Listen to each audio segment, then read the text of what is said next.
Hi, everyone. This is Louie Lord Nelson, and I'm excited to share that there will be a photo montage included with this podcast.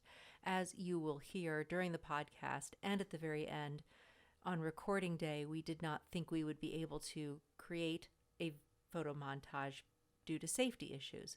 But it turns out we were able to, and I hope you take the time to go over into the YouTube area and look at all those photos. Thanks so much. Hope you enjoy the podcast.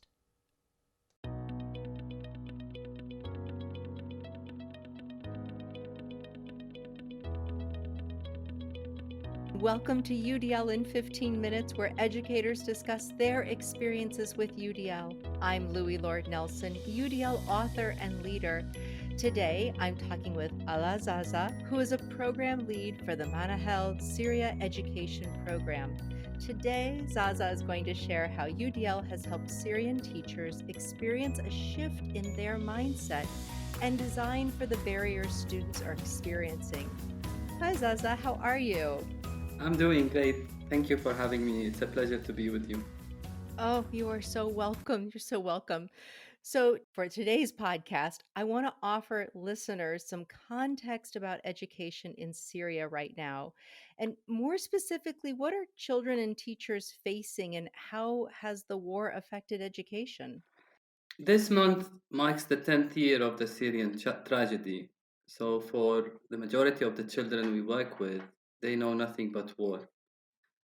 As a matter of fact, half of them have Mm. lost a family member, a teacher, or unfortunately a close friend. And most of them were forcefully displaced, sometimes up to 7 or 8 times. One out of three of their schools was attacked or destroyed. So you can imagine how that had a great impact on their ability to learn, but also a greater impact on children with disability. To say that's a lot is it's an understatement.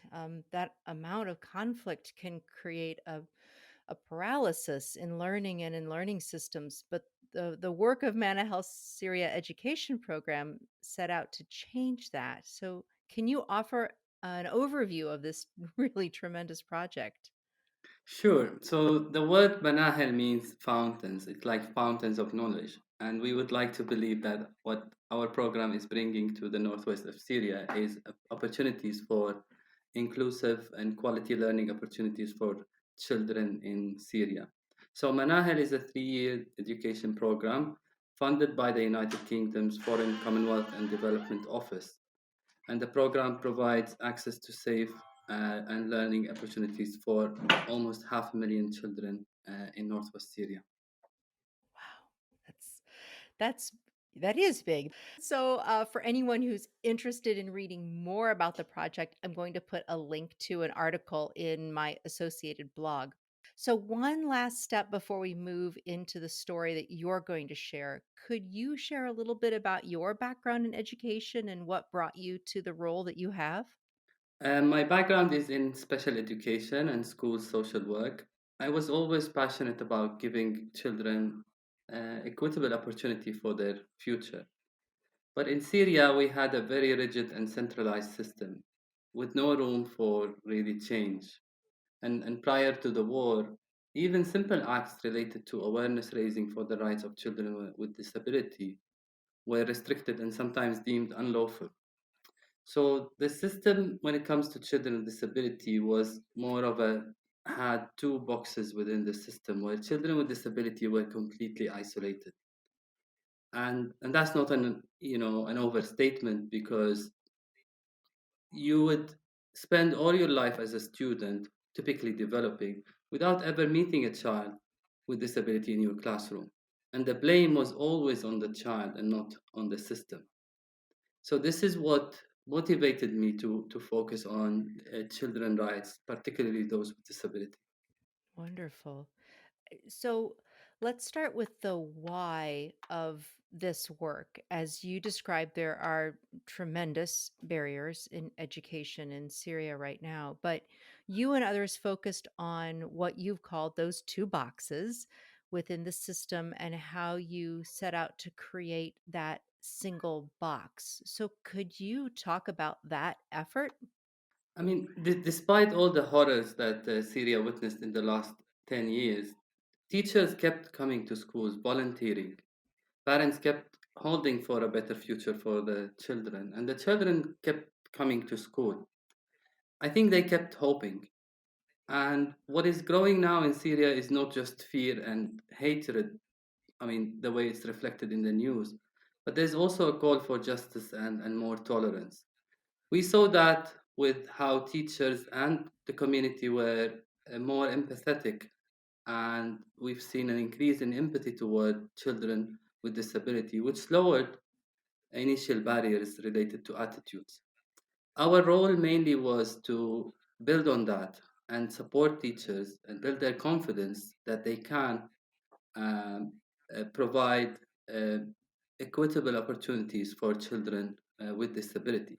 I think the biggest challenge was the belief that teachers had that those children need to be educated somewhere else, and they want them to enjoy the experiences, to enjoy their childhood and learning in their schools, but they had fear that they couldn't.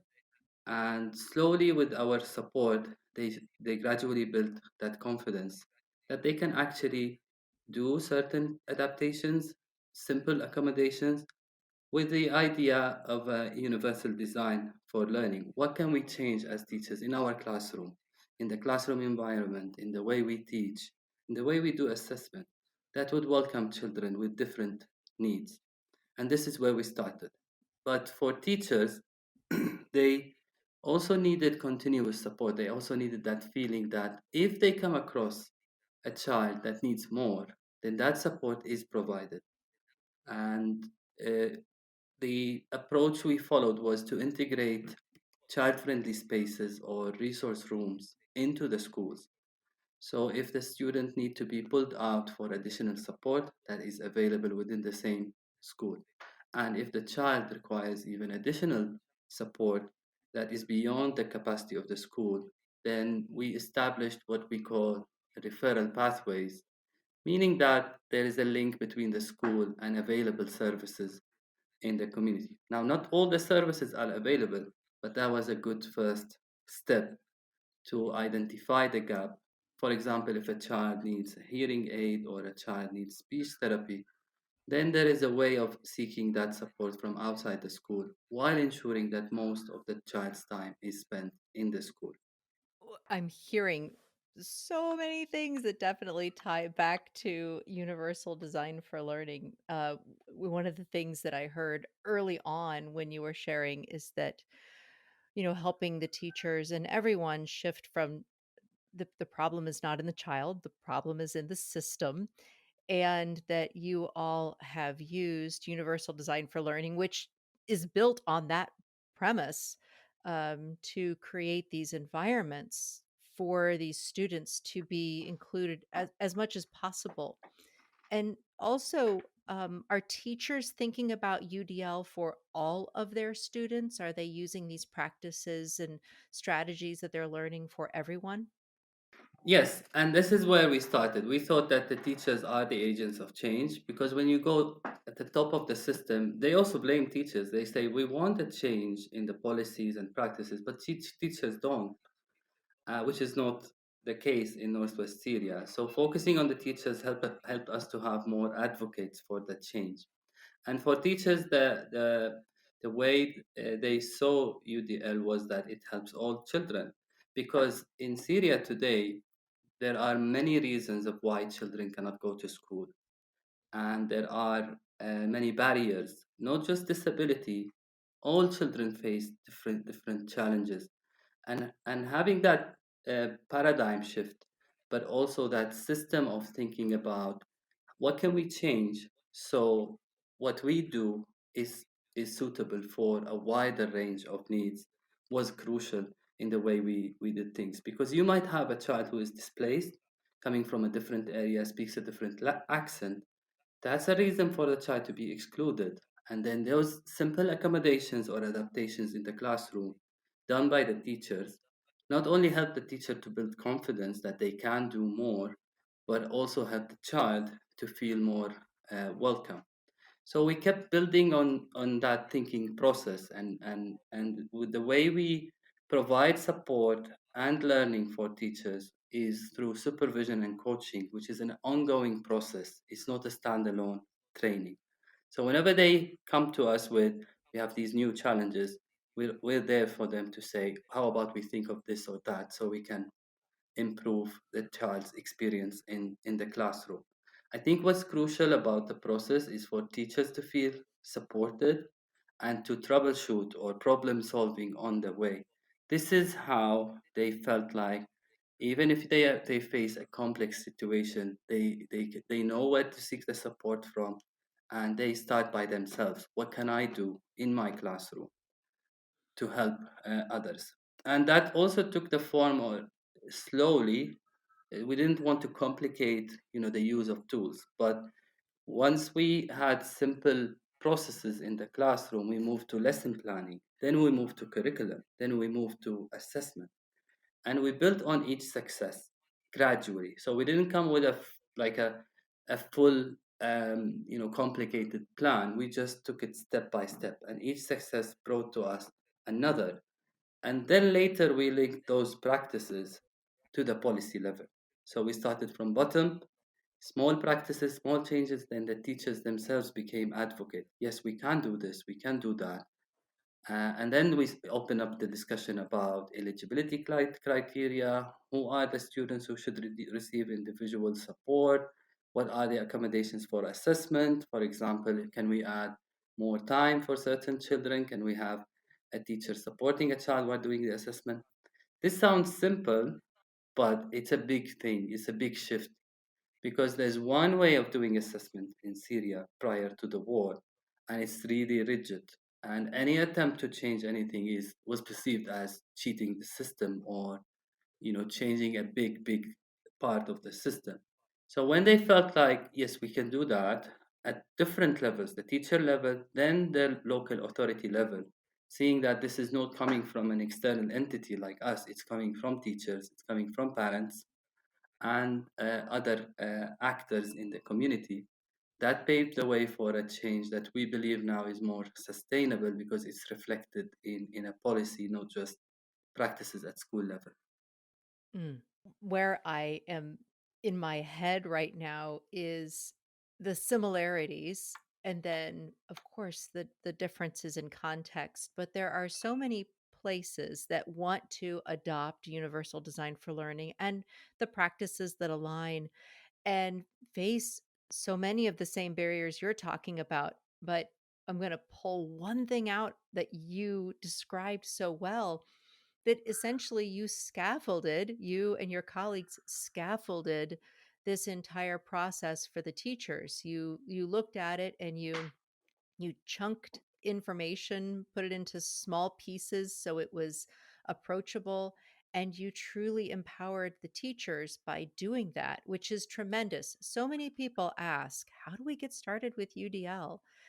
And it's so contextualized, it has to fit your context, and it has to be done in a way that everybody feels okay with it, at least to get started. Um, we just have a couple of minutes left, but I'm wondering if there were any situations where you felt that maybe teachers needed even a little bit more support than you anticipated, and maybe what that support was. Yes, I mean, we've anticipated that there will be situations where teachers will be overwhelmed, and that would undermine the whole process of behavior change. So, one of the things we first introduced in terms of training and nurturing teacher skills was for teachers to be able to identify what when they need support. So it's more like a safe identification and training is just to help them to differentiate between a situation where they're confident to act and a situation where they need to seek support. And we used vulnerability criteria because we didn't want the teacher's intervention to add harm to children, because doing not doing harm is a core principle we follow. But there continued to be a situation. It wasn't as it's easier said. uh, there were situations. there's differences on how different communities, because we work in a relatively large area in the northwest Syria, on how the response was from the different teachers and different community members. I think having an agent of change, what we call a coach, in the school, from the school, really did the trick for us in the sense that if a teacher is not sure, or a teacher is not confident, or a teacher feels that they need support, there's someone in the school, someone from the same community they can go to, and that person is linked to us, becomes over time very resourceful in terms of understanding, what can be done and how can we do it. So the model of a resource room changed into a place where different educators could meet and troubleshoot a complex situation or a complex scenario. Because a lot of the children that we deal with, they not just the barrier is not just education; it's also protection. It's they've seen a lot, and Mhm. it requires a multi-sectoral kind of response to address their needs and create a pathway for them back to learning. And that's why I think the second key message, other than having an agent of change in the school, is to always integrate your education work with your psychosocial support and child protection interventions, because you will need those in a crisis context, and they're not separate kind of services. They're integrated because of the complexity of the need of the children. You need a holistic approach. Absolutely. Oh, Zaza, I could talk with you for hours, I can tell. But we have reached our 15 minutes. So I want to thank you so very much for being a guest on this podcast. It's amazing to do a recording with someone who is, you're in a totally different place, but we have such similar stories just when it comes to that, overarching way of thinking about UDL, why we're using it, and how we need to help teachers start using it. So thank you so much for sharing your story. Thank you, and keep doing the great work you're doing. It's really helping a lot around the world. Oh my gosh, thank you so much. Thank you. So, before I close this podcast, I want listeners to know that due to the continued conflict in Syria and the need to protect educators and students, there will not be an image montage associated with this particular podcast. You will, though, find a transcript and an associated blog at my website, which is the udlapproach.com/podcasts. And finally, if you have a story to share about UDL implementation for UDL in 15 minutes, you can contact me through the udlapproach.com. And thanks to everyone for your work in revolutionizing education through UDL and making it our goal to develop expert learners.